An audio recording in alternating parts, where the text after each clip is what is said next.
Occupational English Test. Listening Test. This test has 3 parts. In each part, you'll hear a number of different extracts.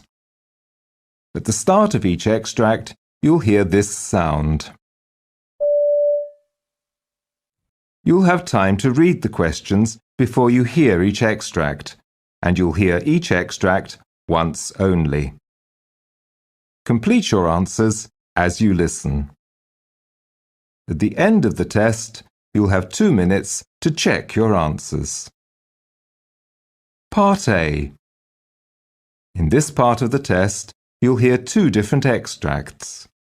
In each extract, a health professional is talking to a patient. For questions 1 to 24, complete the notes with information you hear. Now, look at the notes for extract 1.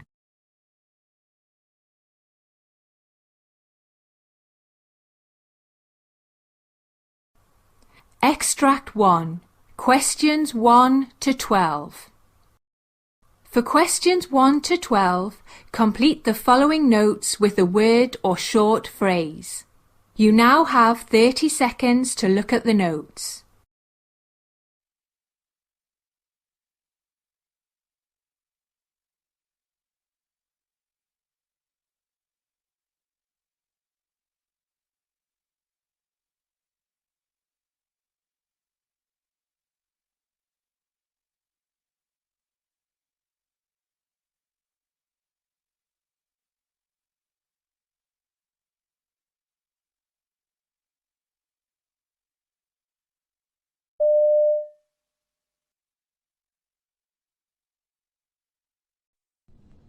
Good morning, Mr. Bloomfield. My name's Dr. Dixon. I'm a locum GP standing in for Dr. Wright. What can we do for you? I've been having some problems with my breathing. Can you tell me a little bit more about this? Well, I keep getting breathlessness and wheezing in my chest. It all started about 3 weeks ago, and I've been coughing a lot with it. Some white phlegm. I thought it might be a cold coming on. But then, after about another week, I started finding it more and more difficult to catch my breath. Right. So you've had the wheezing and the breathlessness for roughly 3 weeks? Yes, give or take a day. And do you get these bouts of wheezing and shortness of breath every day? No, they come and go. How frequently do you get them? The first week there was only 1, I think. And then they started getting worse, 3-4 times a week. It's not being able to get my breath that's really worrying. And so the attacks, have they increased in the past 2 weeks? Yes, they're much more frequent. Okay. When do the attacks come on? At any time, but they seem to be worse at night and in the morning. Have you noticed any change in the severity of the attacks, especially in the morning? Yeah. Do they wake you up at night? About 3 times a week. I see. You been off work at all? No, but I nearly didn't go in yesterday. Was that the worst so far? Yeah. And have you had anything else with it? I've felt a bit tight across the chest. Any pain with it? No, just tightness. Are you aware of anything that triggers the attacks? Like what? Well, dust, feathers, new carpets? No, I can't really say I am. Okay. Have you had any infections recently, like flu or sore throat or chest infection? No, not for a long time, except this. And what about medications? Are you taking anything? No. No aspirin? No. Are you doing any exercise? Jogging, for instance? No. What about pets? Do you have pets at home? No. But my neighbours have a cat, but I don't see it that much. Everything okay at home? Yeah, things are fine. And what about work? I see you're a civil servant.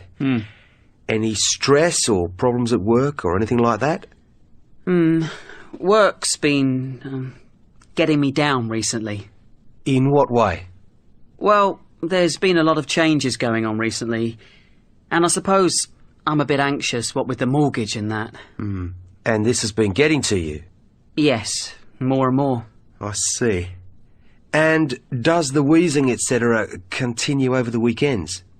No. When I come to think about it, it doesn't. Okay. Some general questions. Have you ever had anything like this before? No, never. Do you have other illnesses? Um, High blood pressure, diabetes, or heart problems? no, nothing like that.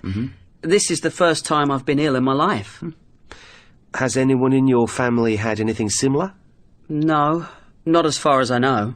What about eczema? Anyone in your family with that? Both my sister and my mother have it.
Extract 2. Questions 13 to 24. For questions 13 to 24, complete the notes with a word or short phrase. You now have 30 seconds to look at the notes.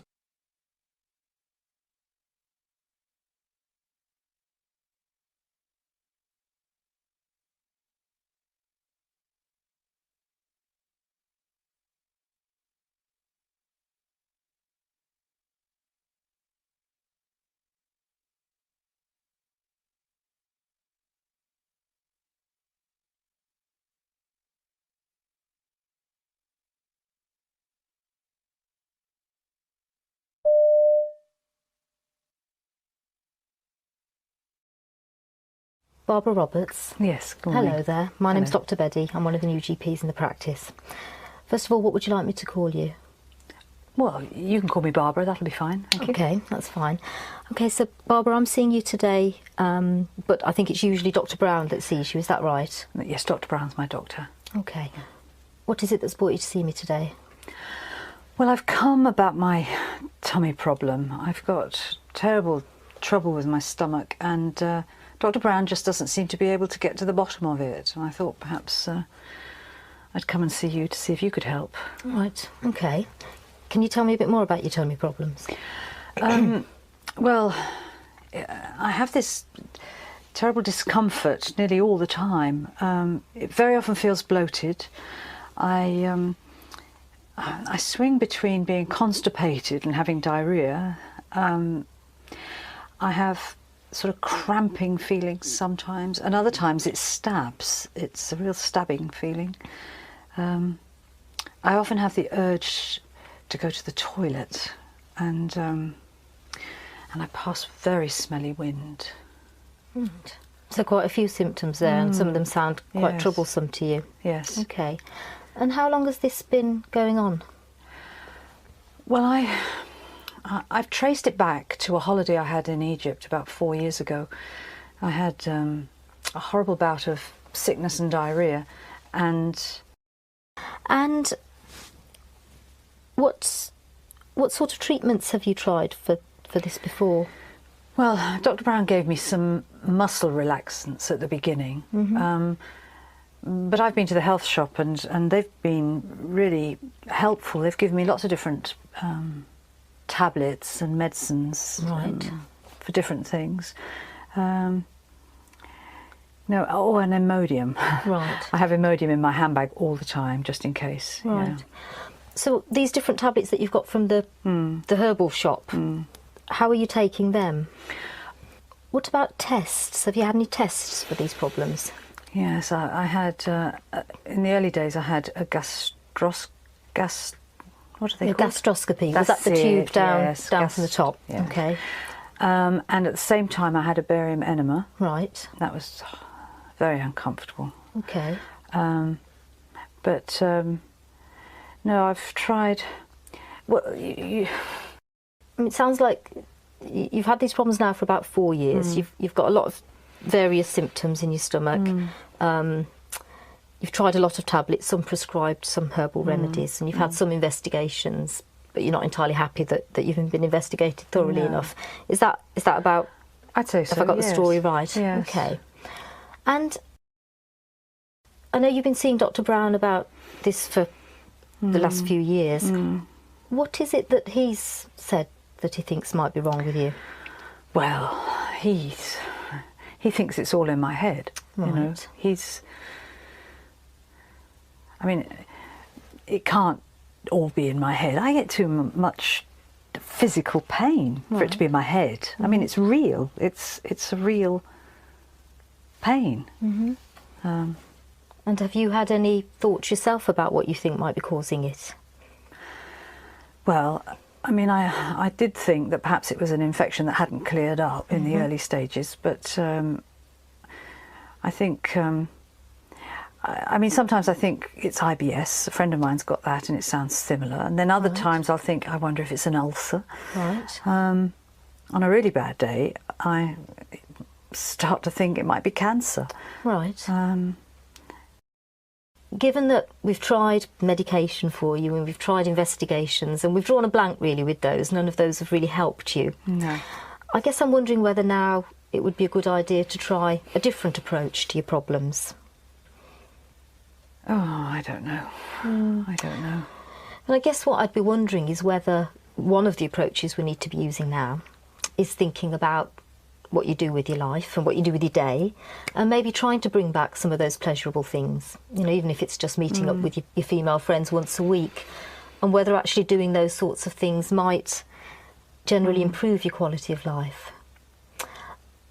I'm also thinking about the tablets that you're taking, and the fact that you seem to be taking quite a lot of them, and I'm wondering whether it's worth us sitting and looking at them and maybe trying to rationalise them a little bit and really decide which are helping you, which are doing nothing, and which may actually be making some of your symptoms worse, I guess.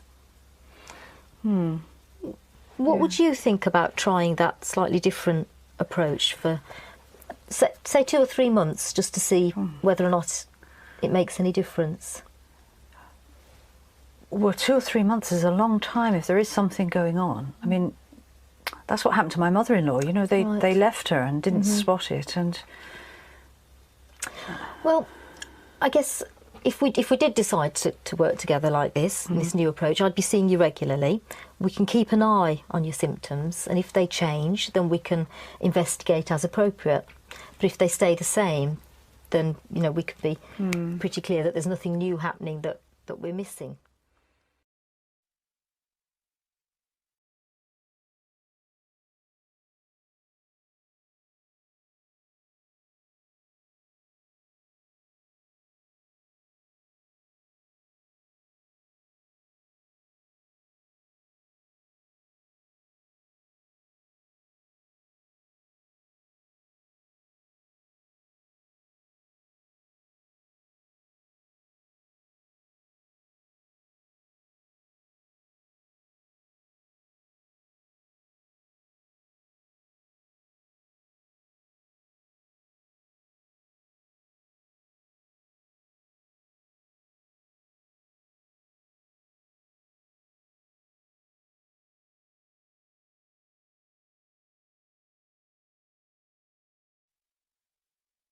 That is the end of Part A. Now look at Part B. Part B. In this part of the test, you'll hear 6 different extracts. In each extract, you'll hear people talking in a different healthcare setting. For questions 25 to 30, choose the answer A, B, or C, which fits best according to what you hear. You'll have time to read each question before you listen. Complete your answers as you listen. Now look at question 25. Now read the question.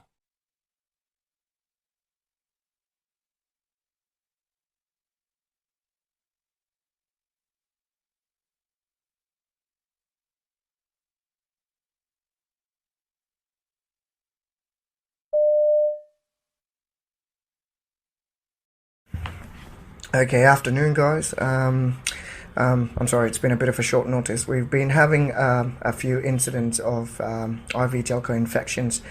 I know it's been a busy week, and we've been in trouble with a lot of things, transition through to the electronic records from paper.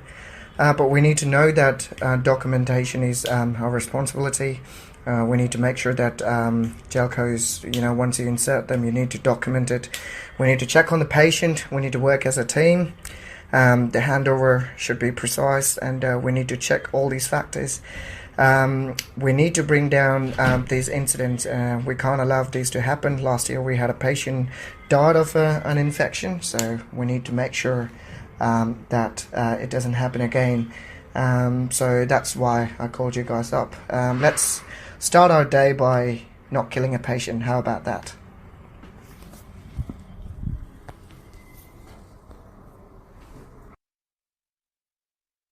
Question 26. Now read the question.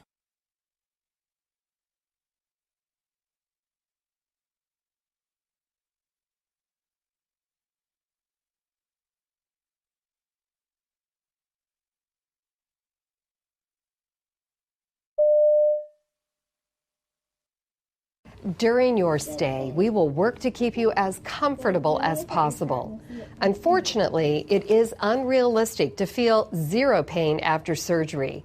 Our goal is to manage your pain at levels allowing you to participate in physical therapy and other activities.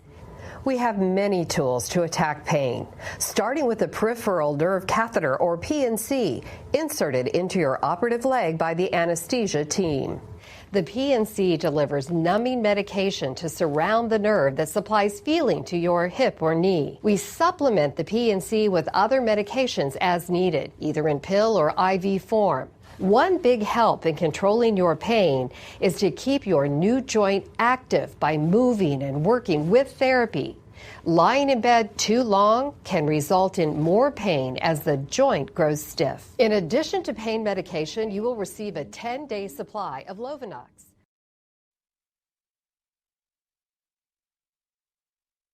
Question 27.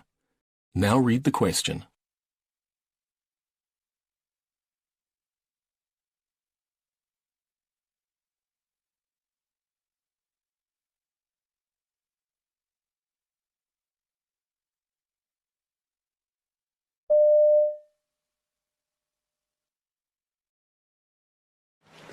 Mr. Fernandez is a 52-year-old gentleman who was admitted to the ER last night. He lives with his wife, Judy, and was found down at home.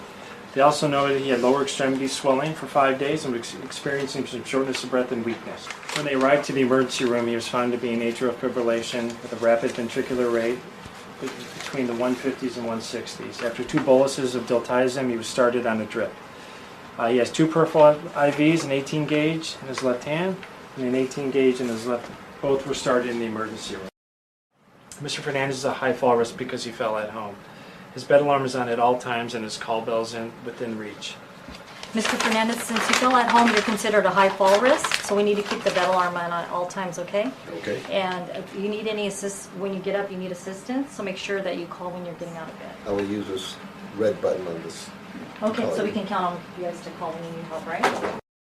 I need to go get report on my other patients, so I'll be back in about 20 minutes. But if you need anything, make sure you call, okay? Okay, thank you. Sounds good. You're welcome.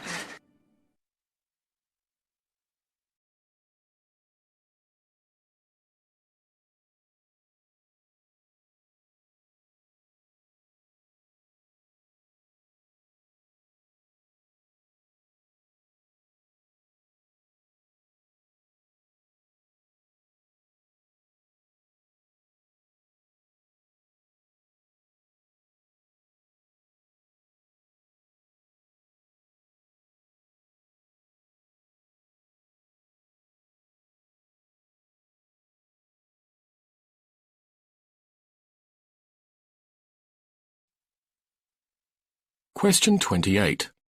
Now read the question.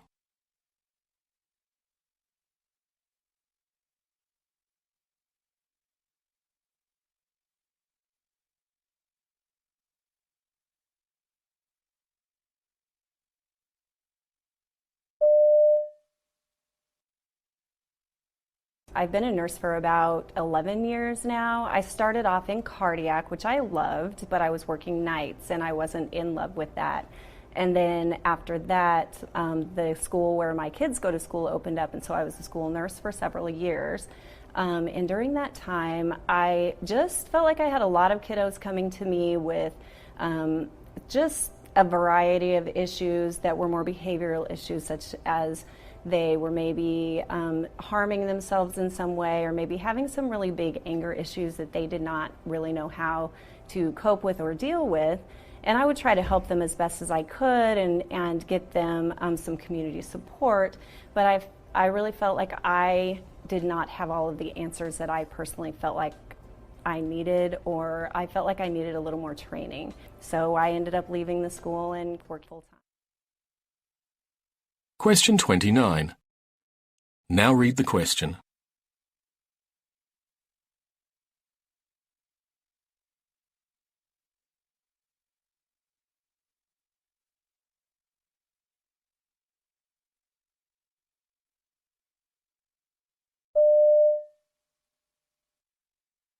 It is true that athletes are specializing at a younger age than they did a decade or 2 decades ago.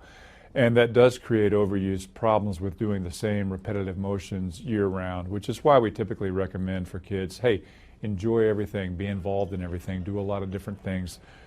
There will always be sports that one athlete will excel more at than another, but it's still healthy to be a multi-sport athlete and use different body parts and different mechanisms. And when you're growing and developing, that has a different impact on your body where you have open growth plates versus when you get older and those growth plates close. And if you're doing the same repetitive activity in a specific area with an open growth plate, you can have a problem there.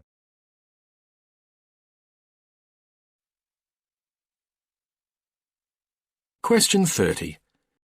Now read the question.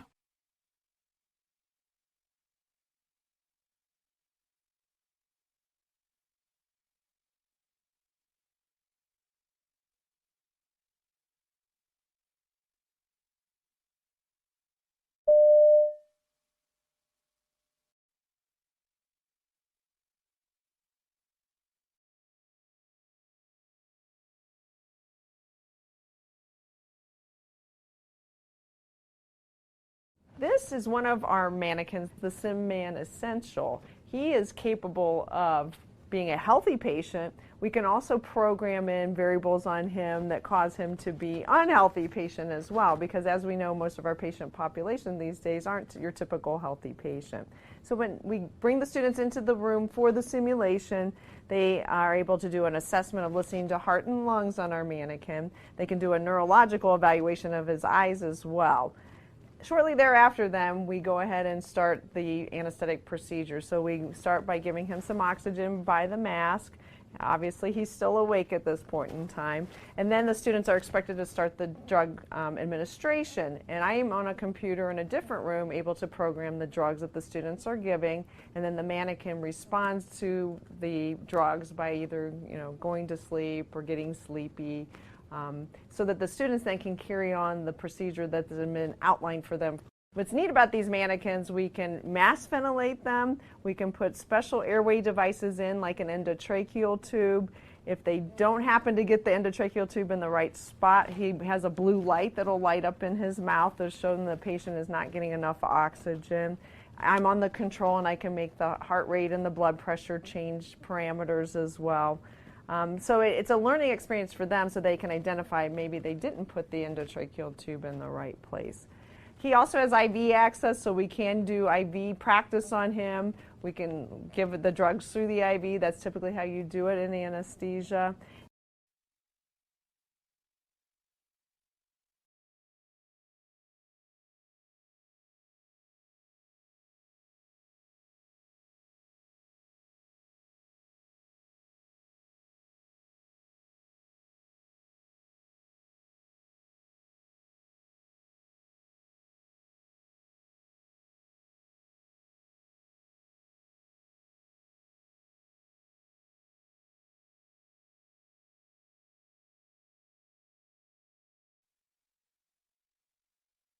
That is the end of Part B. Now look at Part C. Part C In this part of the test, you'll hear 2 different extracts. In each extract, you'll hear health professionals talking about aspects of their work. For questions 31 to 42, choose the answer A, B, or C, which fits best according to what you hear. Complete your answers as you listen. Now look at Extract 1. Extract 1, questions 31 to 36. You now have 90 seconds to read questions 31 to 36.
It is important to realise that 83% of people who commit suicide or attempt suicide have had contact with a doctor within a year of their death, and up to 66% of people who commit or attempt suicide have had such contact within a month of their death.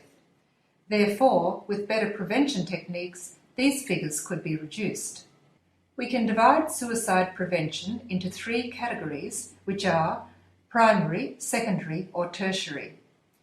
Secondary suicide prevention aims to decrease the likelihood of a suicide attempt in high-risk patients.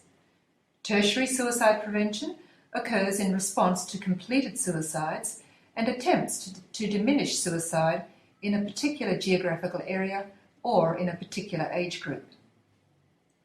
I would now like to look at secondary suicide prevention in more detail. Secondary suicide prevention is particularly important, but not always given the attention that it deserves, in part because research into secondary prevention is only just starting to be applied to clinical practice. Now, from a clinical perspective, suicide is often difficult to predict due to its complex nature. The 3 major risk factors that contribute to suicidal behaviour are biological, psychological, and proximal stresses, which are recent events that can lead to increased suicide risk. Firstly, there are biological risk factors for suicide, which include low blood cholesterol levels, medical or neurological illnesses such as multiple sclerosis, stroke, Huntington disease and epilepsy, cigarette smoking. Secondly, there are psychological risk factors which include a childhood history of physical or sexual abuse, aggressive personality traits, low self-esteem, and poor access to psychiatric treatment. Thirdly, there are proximal stresses, or the recent events that can lead to increased suicide risk, and these include relationship problems with a spouse, partner, or loved one, financial troubles caused by unemployment or large amounts of debt, a family history of suicide, major depression, and drug abuse. The clinical evaluation of the medical and psychiatric history of a patient and of their current state is the crucial and essential element of the suicide assessment process. It is important because it enables the identification of risk factors in order to determine the patient's immediate safety and the best setting for treatment, and also to develop diagnosis and treatment strategies. Psychiatric illness is a major contributing factor to suicide risk, with mood disorders such as major depressive disorder and bipolar disorder being associated with about 60% of suicides. Indeed, psychiatric disorders are diagnosed in more than 90% of completed suicides, and more than 80% of these psychiatric disorders are untreated. Thus, the recognition and treatment of individuals with psychiatric disorders, specifically mood disorders, are essential components of secondary suicide prevention. In addition, the subjective rating of the severity of depression is one of the most powerful predictors of future suicidal acts.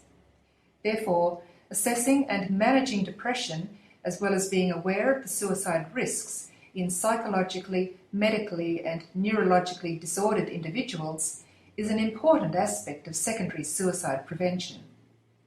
Consequently, physicians need to be taught to recognise the association between mental disorders and suicide.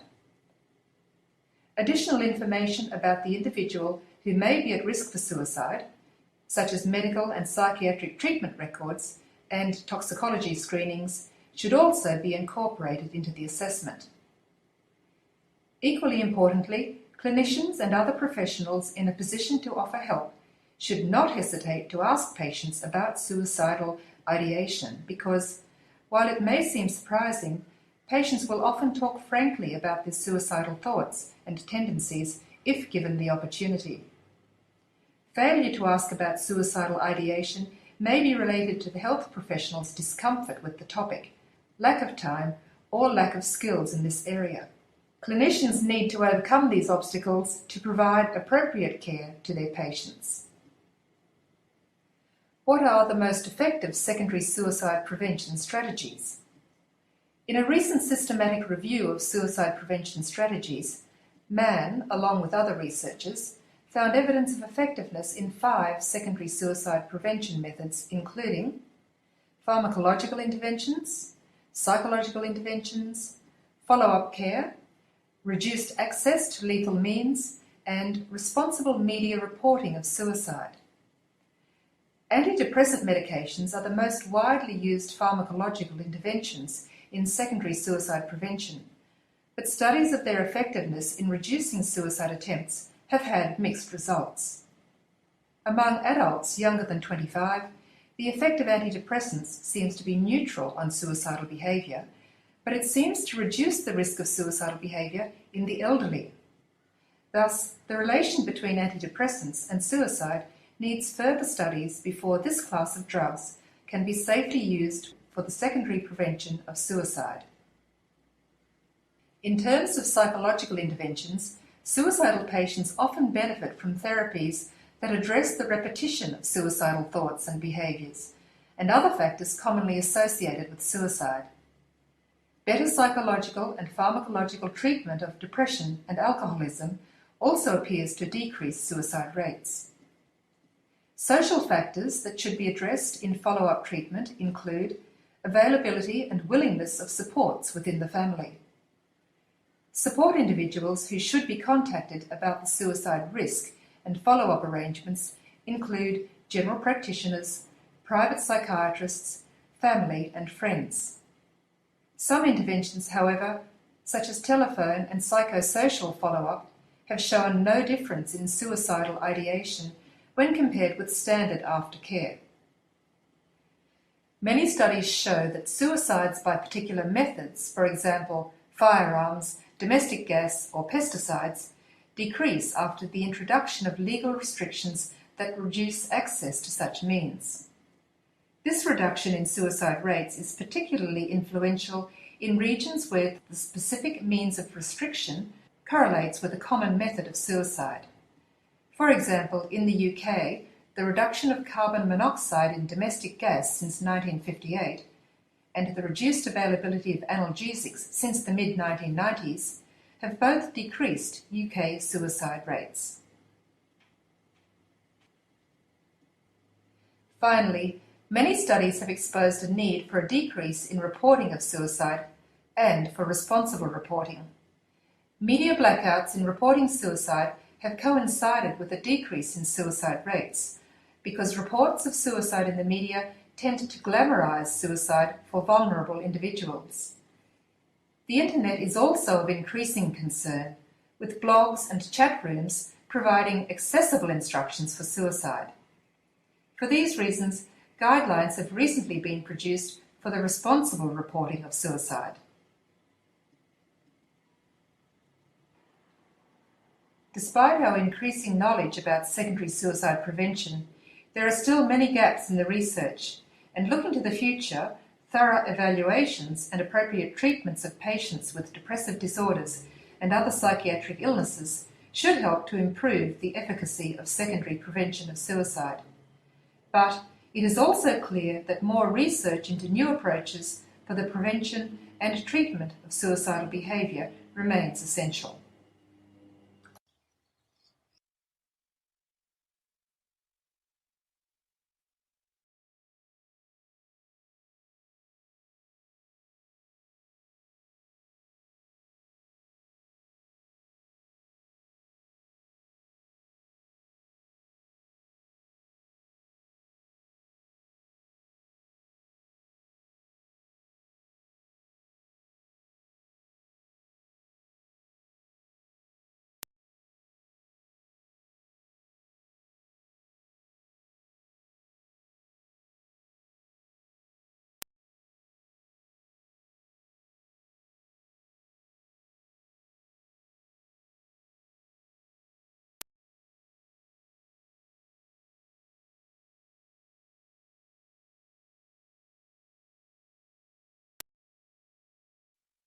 Now look at Extract 2. Extract 2, questions 37 to 42. You now have 90 seconds to read questions 37 to 42.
New research from the Perkins Institute at the University of Sydney claims to have found the diet that boosts FGF21 levels.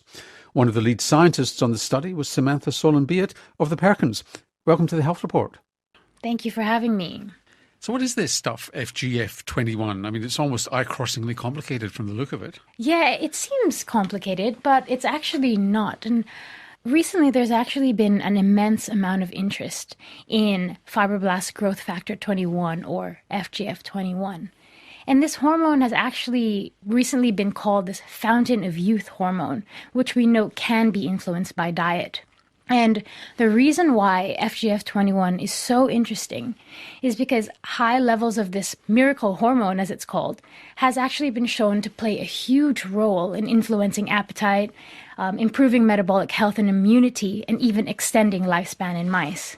Now, something that sounds so good to be true is usually too good to be true.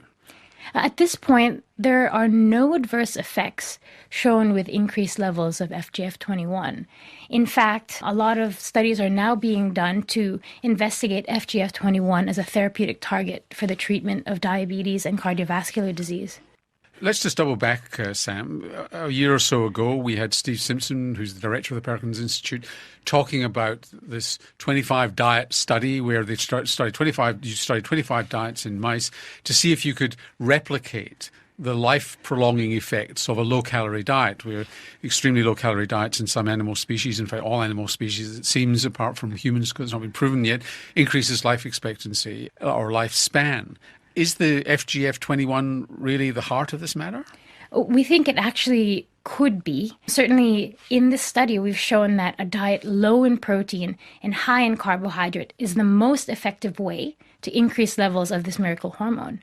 And that this diet was also associated with several markers of improved metabolic health in mice. So tell us a little bit about this study. Well, what we actually did was performed a really large mouse study, as you said, where we took 858 mice and offered them a range of different diets to see how macronutrients, such as proteins, carbohydrates, and fats, as well as total energy, could interact and influence levels of FGF21. And you found? And we found exactly that we could use diet to increase the levels of this FGF21 hormone, and that a low-protein, high-carbohydrate diet was the most effective way for increasing this miracle hormone. And what effect did that miracle hormone, I hate using that word, that phrase, but what effect then did the hormone have on these mice, or were you able to separate the two? We were actually able to show that the exact diet that increased FGF21 also improved things like insulin sensitivity, glucose tolerance, blood pressure, and blood lipids, even though the animals were a little bit fatter. And how do you know that was anything whatsoever to do with the FGF21, your so-called miracle hormone, and rather than it just being an accident that it was raised too? What we did was plotted FGF21 using the geometric framework, which is a nutritional modeling platform that helps us tease apart the role of nutrients and calories. And if you line up all the surfaces, the response surfaces, in this framework with FGF21 and all the metabolic outcomes, you can clearly see that there's a specific area in the nutrient space that coincides with increased levels of FGF21 and several metabolic benefits. And what kind of carbohydrate, and what happened with fats? In this study, fat did not appear to have an effect on FGF21 levels. It seemed to be low protein was the primary driver, and that the highest combination was with a low protein, high carbohydrate diet. So what does FGF21 do to the body?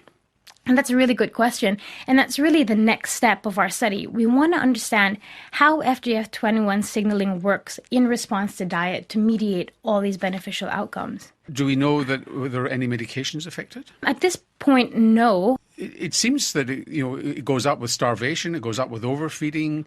There's lots of things that influence it. Did the appetite of these mice change? Do they eat more or less when the FGF21 goes up? Oh, that's a really good question. See, this is one of the things that we were able to reconcile in our studies.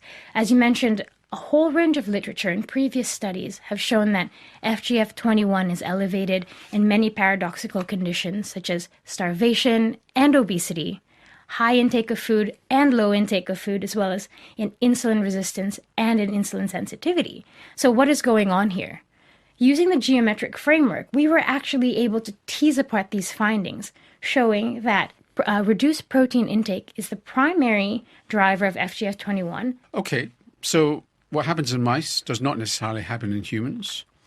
How do you know it makes any difference at all in humans? Well, I'm glad you said that. We've actually published work just this year showing that FGF21 levels in humans is also increased by a low-protein, high-carbohydrate diet. And of course, this is really exciting because it tells us that the work that we do in mice can be directly translatable to humans. So is there any evidence at all that FGF21 has the same beneficial metabolic effects in humans as it has in mice?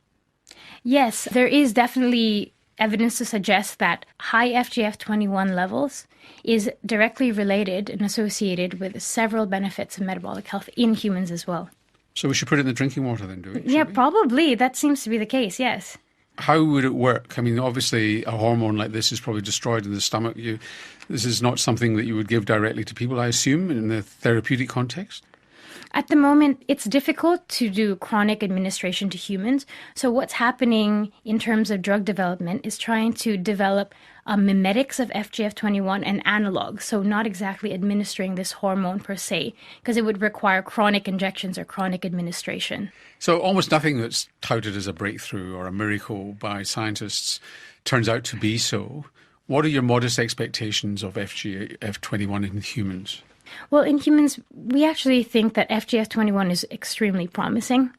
We think that, at least in humans, we've shown that FGF21... So a treatment for type 2 diabetes? Absolutely. That sort of thing? Yes. We've shown that humans seem to respond in the same way as mice. So this could mean that we could tailor our diets and our nutritional guidelines to generate a range of benefits from FGF21. Is it too blunderbuss? You're describing something that sounds blunderbuss rather than targeted. You're just spraying an effect rather than targeting an effect. If you can do anything with it, it's going to be a very wide set of actions which you're going to find hard to control, isn't it? At the moment, everyone is very interested at FGF21, but no one really knows its mechanism of action. And it seems to be a race at the moment. How does it work? What turns it on? What switches it off? And what can we do to find out more about it? So at this point, I think it's a really hot topic and everyone's racing to find out the answer. And you hope you'll be first. Hopefully. Sam, thanks for joining us on the Health Report. Thank you so much. Samantha Solon-Beard is a researcher at the Perkins Institute at the University of Sydney, and on our website we'll have a link to our previous interview on the diet and longevity study.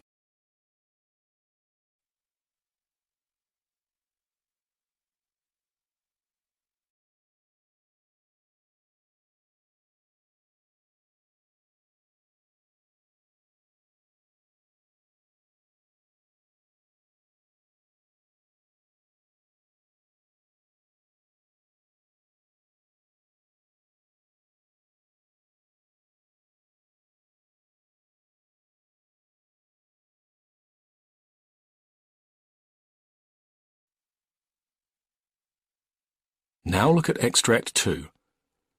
Extract 2, questions 37 to 42. You now have 90 seconds to read questions 37 to 42.